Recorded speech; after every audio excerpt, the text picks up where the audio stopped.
What's up, y'all? My name's Zach. We out here and we doing the thing. We out here and we doing the thing. So today I'm in Tokyo. I'm at Inhibitory Park. And today I want to talk to you about neurotransmitters. And this is Neurotransmitters 101.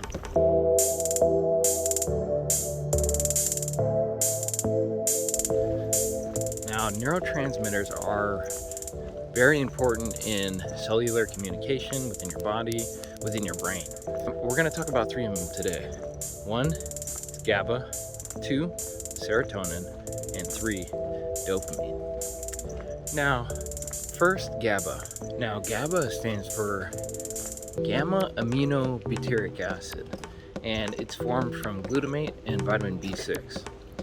So, GABA is an inhibitory neurotransmitter, and what that means is that it makes it more difficult for your cells to propagate a signal from one cell to the next when GABA is present and attached to the cell.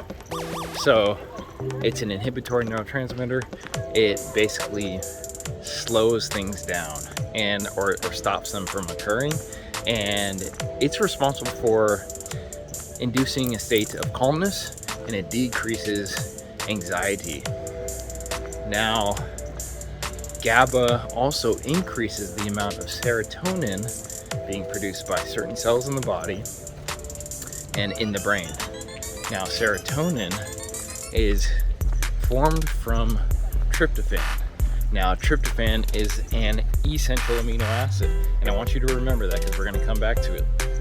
Now, serotonin is responsible for feelings of mood, appetite, for feelings of calmness.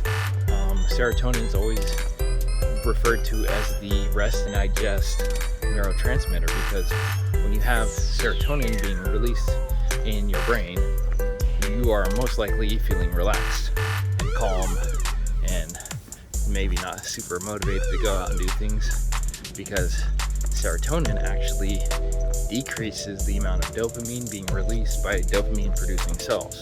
Now, certain cells in the body have certain neurotransmitters, or certain cells that produce these neurotransmitters. Serotonin is pretty much found throughout the body and also mostly all through the brain. Definitely dopamine producing cells are primarily in the prefrontal cortex. Now, dopamine is actually responsible for motivation, motor control, movement, that sort of thing. But in the brain, in the prefrontal cortex, it's responsible for motivation. It is responsible for your feelings of going out and obtaining resources in the environment. So dopamine is formed from tyrosine, and tyrosine is actually a non-essential amino acid, which means that your body can produce it. It doesn't necessarily have to produce to get it in the environment. It can produce tyrosine in the body. So think about this. Tryptophan, which is needed to create serotonin, is an essential amino acid, which means your body can't produce it.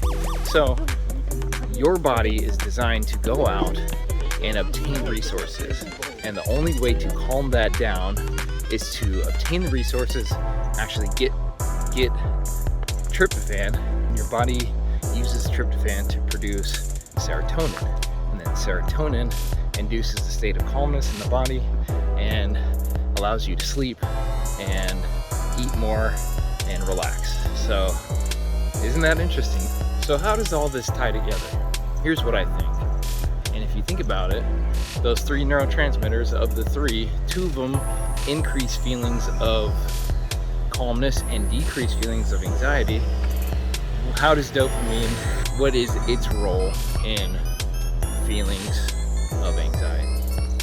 So, food for thought.